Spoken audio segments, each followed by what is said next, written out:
Hai Sobat Badminton, balik lagi di channel Hobi Kidal. Di video kali ini masih bahas mengenai tanding antar grup ya. Nah, yang belum tahu bisa lihat yang part 1. Aku akan ngadain kayak seri gitu sampai 9 ya, karena judulnya 9 fakta sparingan. Nah, seperti yang aku janjikan di part 1, jadi part 2 ini lebih ke ini bagaimana kita mengatur strategi untuk partnerannya. Siapa yang lawan siapa. Itu biasanya dari kedua tim harus ada ini kaptennya atau biasanya admin. Admin ini harusnya tahu siapa yang main di grup misalkan Flareon, siapa yang main di grup gitu ya. Mungkin pernah lihat video atau apa gitu. Atau mungkin jadi anggota keduanya. Nah, kebetulan adminku jadi anggota dari dua grup. Jadi dia yang harusnya bisa ngerti ya siapa partner sama siapa, sebaiknya dikasih lawan siapa dengan siapa.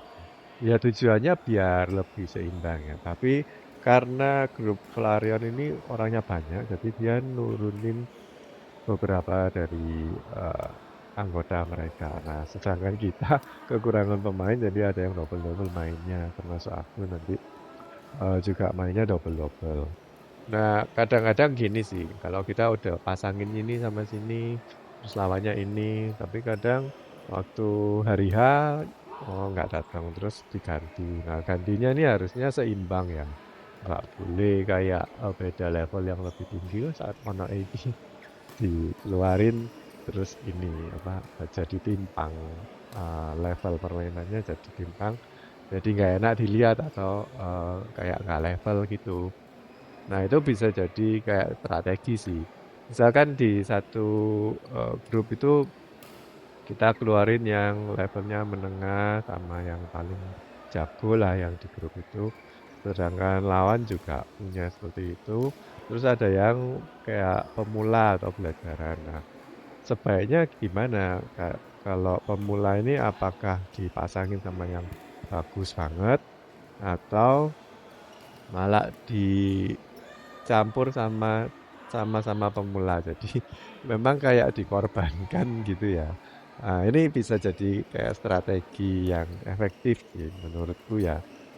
Karena dulu pernah pengalaman sih. Jadi dari grupku kita pikir, oh nanti biar imbang, eh, ini yang nggak seberapa bisa main dipasangin sama yang ini aja yang lebih bagus gitu.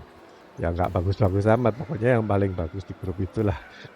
Tapi ternyata di pihak lawan mereka masanginnya yang bagus-bagus, yang muda-muda itu dipasangin eh, banyak gitu. Terus kayak yang tua-tua, yang senior dipasangin biar kalah. Jadi mereka yang senior udah nggak pas, nggak mikirin menang sih memang.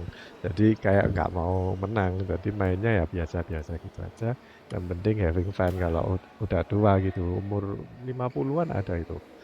Lebih kayaknya. Nah, kesimpulannya atau di akhir kita main itu grup mereka menang. Jadi lebih banyak tim yang menang, yang kalah ya yang tua itu. Jadi memang sengaja dikorbankan. Sedangkan kita yang kayaknya mau dibikin rata kan, ya, yang bagus sama yang nggak bisa main, terus yang biasa sama yang biasa gitu. Jadi akhirnya ya kita tengah-tengah aja terus, jadi ya kalah gitu. Nah, kalau kita lihat pertandingan yang resmi ya, itu biasanya kalau yang dari panitia itu biasanya kan kenal sama orang-orang badminton yang di seluruh Malang lah. Itu kalau mereka nggak kenal, yang mau main, yang daftar tanding itu disuruh ngirim video permainan. Tapi ya ini ada kayak syaratnya itu aku rasa nggak terlalu masuk akal sih. Dibilangnya panitia berhak untuk kayak diskualifikasi karena ternyata yang di video kayak dijelek-jelekin mainnya, terus waktu tanding kok bagus. Nah itu terus didiskualifikasi.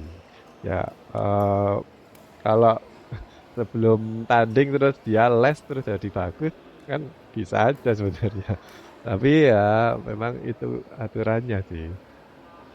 Nah intinya kalau misalkan dari 2 grup itu mau tanding tapi nggak ada yang tahu mainnya gimana, jadi ya terpaksa harus saling tuker video. Oh orang ini mainnya kayak gini, gitu. Terus dikasih nama lah, jadi biar tahu panitianya tahu oh siapa lawan siapa. Nanti biar imbang. Kalau imbang itu ditontonnya menarik ya. Kayak yang di video yang pertama yang 4-1 itu kan skornya 42 40. Jadi cukup imbang lah. Nggak beda banyak kan.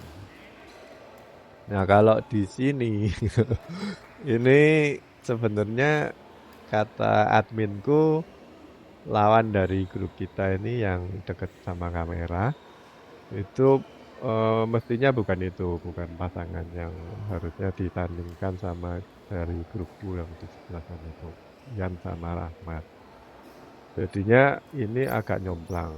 Nah, itu nanti gamenya aku bocorin ya. Gamenya nanti 4-2 dari Ian sama Rahmat cuma dapat 14, nggak ada separuhnya. Jadi kayak memang nggak imbang gitu. Nah, ada juga kayak ini pertandingan kayak sparingan gini, tapi nggak direncanain. Jadi kayak casual gitu ya. Terus pokoknya siapa sing datang nanti ditandingin. Nah, itu pernah aku diajak sama coachnya punya kayak anak didik, ayo kita tandingin sama grupku gitu. Jadi eh yang datang siapa, tapi coachku kan ya ngerti ya, coach itu ngerti dari grupku itu siapa aja yang sebaiknya dipasangin sama siapa, lawan siapa. Nah itu bisa di on onsite. Jadi waktu hadir, waktu tanding, oh kok nganggur ya, sapa sing datang sih, iki ambek iki, lawan iki ambek iki kayak anu enak ini cocok. Jadi eh, oke deal. Jadi apa, ayo masuk masuk, gitu main tanding. Jadi nggak terlalu harus direncanain karena memang bisa kayak dadaan juga. Nah itu kalau kita mau lihat ya, waktu mereka pemanasan tuh sebenarnya udah kelihatan kok. Oh, ini pemain yang jago atau enggak. Dari cara mukulnya aja udah beda. Kalau yang bagus mainnya itu em, kayak mukulnya rileks, santai, tapi bolanya bisa sampai belakang. Terus cara mukulnya juga nggak diayun banyak-banyak, pakai poles banyak gitu. Nah, kayak gitu-gitu sebenarnya kalau kita yang paling expert biasanya yang tahu sih siapa lawan siapa, terus cocoknya lawannya siapa itu eh, biasanya mereka yang tahu. Nah, sebenarnya Ian ini juga kasihan sih karena eh, dia itu datang tapi nunggu lawannya nggak datang-datang, jadi nunggu lama gitu, nggak pemanasan juga. Sedangkan aku udah main 2 kali malah. Yang terakhir aku Ian mau masuk, tapi ternyata salah orang. Jadi oh ternyata bukan dia yang seharusnya tanding. Terus ya oke. Jadi dia istirahat lagi. Terus waktu tanding juga kayak gini ya, ya lawannya terlalu tinggi levelnya dibandingkan ini Ian sama Rahmat. Jadinya ya nggak imbang. Terus ya aduh, sempat kecewa sih waktu kita udah selesai ya. Memang cukup happy ya karena grup kita sebenarnya menang, lebih banyak yang menangnya. Jadi secara keseluruhan ya semua sama-sama menang lah.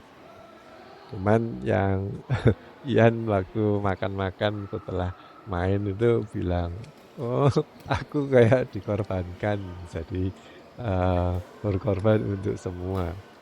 Yang penting grupnya menang. Nah itu bisa kayak gitu ya. Waktu mau sparingan kita mau ngadain ini buat persahabatan atau mau apa. Jadi kaptennya atau adminnya itu harus ini ngeset pasangan itu harus pandai-pandai mau tujuannya mau menang dulu atau mau sahabatan. Kalau persahabatan ya ini ada aturan-aturan yang aku bilang di nomor satu, ada aturan-aturan biar lebih ketat gitu, nggak boleh ngincer atau apa. Terus yang kedua, ya waktu masangin kayak yang aku dulu melakukan kesalahan ya. Jadi yang bagus dipasangin sama yang pelajaran. Jadi kayak diimbangin lah. Biar semua anggota atau semua tim yang diturunin itu levelnya kayak ya rata-rata semua. Nah, mungkin buat penutup ya.